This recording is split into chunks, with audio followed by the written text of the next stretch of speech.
E a catequização de indígenas da Amazônia não ficou restrita ao catolicismo. Uma matéria especial do Metrópolis trouxe em primeira mão detalhes sobre um grupo islâmico que, desde 2019, tem catequizado dezenas de crianças e adolescentes indígenas. Esse é o primeiro registro de islamização de indígenas na história do Brasil.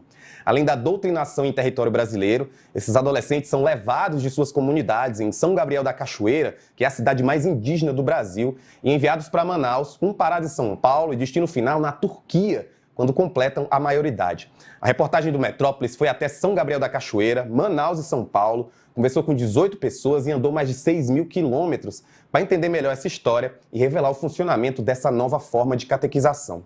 E o repórter Thales Alcântara está aqui para conversar com a gente sobre como foi essa apuração. Boa tarde, Thales. Boa tarde. Então eu já começo te perguntando como é que você descobriu esse caso, que não é assustador assim, a matéria inclusive está maravilhosa, parabéns para você. Obrigado. Desde outubro do ano passado, a gente recebeu informações de que esse grupo estaria atuando aí, levando indígenas, né, para a Turquia. E quando a gente ficou sabendo, a gente não tinha muitos detalhes de como acontecia. Porque esse grupo, existem outros grupos religiosos que fazem esse tipo de trabalho com indígenas, né? Grupos evangélicos, grupos católicos, mas esse grupo islâmico, eles eram ocultos, não tinha um site nas redes sociais com a divulgação do trabalho deles, que nem costuma acontecer com outras ONGs, com outras organizações. E quando a gente ficou sabendo, a partir de outubro, a gente começou a pesquisar, a ficar sabendo mais detalhes, começamos a entrar em contato com autoridades, com a polícia, com os moradores de lá. E uma coisa interessante que a gente percebe como o Brasil é grande, né? É que lá na cidade esse era um assunto comum. Muitas pessoas sabiam, era natural você andar pela cidade, perguntar para alguém dizer. Que essa cidade é São Gabriel da Cachoeira, né, que fica na fronteira com a Colômbia. Então, assim, a gente ficou sabendo mais ou menos em outubro do ano passado, mas já tem mais de um ano que várias pessoas de uma cidade sabem. É uma fofoca já na cidade, essa situação. E qual é a situação dessas crianças e desses adolescentes, né? Porque, né, no primeiro momento, eles botam eles lá na associação, depois são enviados para a Turquia. Como é que eles são encontrados? Quem são essas crianças e adolescentes que são cooptados por essa organização? Nós conversamos com vários adolescentes, crianças e jovens indígenas que passaram por essa instituição. O nome dessa instituição é a ASHAM, Associação Solidária Humanitária do Amazonas. O dono dessa instituição é o Abdul Hakim Tokdemir, e ele se propõe a fazer um projeto de educação para essas crianças e adolescentes.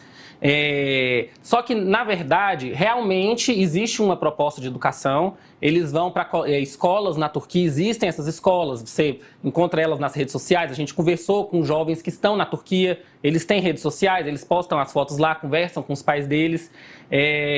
Só que por trás disso tudo existe uma questão religiosa muito forte. Eles aprendem árabe com o Alcorão, têm que seguir as regras de oração.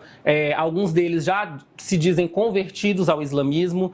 E essas crianças e adolescentes, o Abdul Hakim Tokdemir, ele chegou até essas crianças e adolescentes através de um indígena que fez como se fosse uma ponte. Ele ofereceu, olha, nós somos missionários, nós vamos ajudar vocês. E aí ele foi lá e avisou para os outros parentes. Eles chamam outros indígenas, eles chamam de parentes. Aí ele falou, eu fui lá e falei para os meus parentes, olha, tem esse pessoal aqui que vai ajudar. E aí primeiro foi um adolescente em 2021.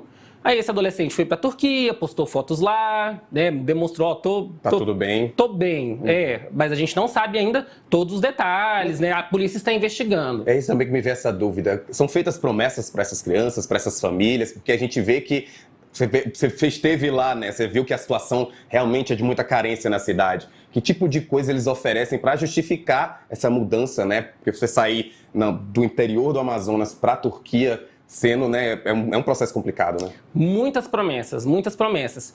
Os pais esperam que o filho saia dali, ganhe uma profissão, faça faculdade, algo que na cabeça deles, eles defendem que seria muito difícil ali na realidade deles. São Gabriel da Cachoeira é o terceiro maior município do Brasil. Lá é tão grande a área de lá que é maior do que o estado de Santa Catarina. E lá tem mais de 20 etnias diferentes e as condições sociais de lá são muito complicadas. Mais da metade da população, por exemplo, não tem emprego e depende de bolsas, depende de assistência social.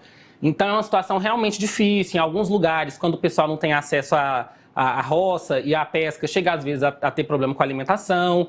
Então tem muitas promessas e ajuda também. Um dos pais me falou que às vezes o dono da instituição manda uma ajuda financeira para ele, ou envia, ele pagou a cirurgia de um dos pais.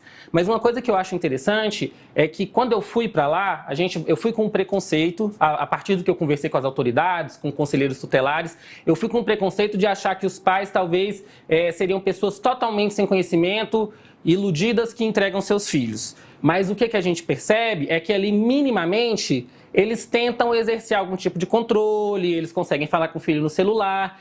E na parte religiosa, um dos pais me falou uma coisa que eu achei muito interessante, que ele falou assim: meu filho, você vai para essa instituição religiosa, mas você finge que é turco. Chegando lá, você faz a oração deles, mas no seu pensamento você vai lembrar de Jesus, Nossa Senhora e dos nossos deuses. Então você percebe que existe uma estratégia também, né? Não é uma coisa... É claro que é uma situação que precisa ser investigada, é uma população vulnerável. Você coloca ali numa situação que você não sabe o que pode estar acontecendo, além de ser ilegal, porque a saída dessas crianças não passou pelo judiciário, é completamente irregular. É por isso que eu te pergunto, então, só para a gente até... Não é isso, é porque você já puxou a pergunta que eu estou nessa dúvida. Que tipo de investigação está sendo feita, né? Porque já houve uma batida lá na sede da associação. O que é que está sendo investigado de fato, né, que justifica aí a presença da Polícia Federal nesse caso? Existe uma suspeita de tráfico humano. Existe uma suspeita, mas até agora a polícia não chegou numa conclusão. Houve uma primeira investigação da Polícia Federal que não encontrou transnacionalidade. Eles alegaram que não haveria motivo para a Polícia Federal investigar. Isso no começo do ano passado. Mas aí agora, com a mudança de governo, começou uma nova investigação da Polícia Federal. E ao mesmo tempo, houve uma investigação paralela da Polícia Civil. E a partir dessas investigações, eles fizeram uma ação emergencial de retirar as crianças de lá.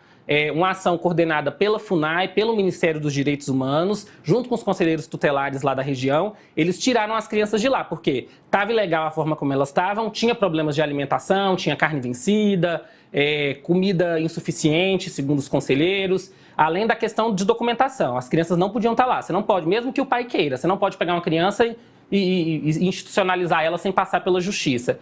Aí, emergencialmente, eles tiraram as crianças de lá. Então, eles encontraram essas irregularidades. Mas ainda não há crime.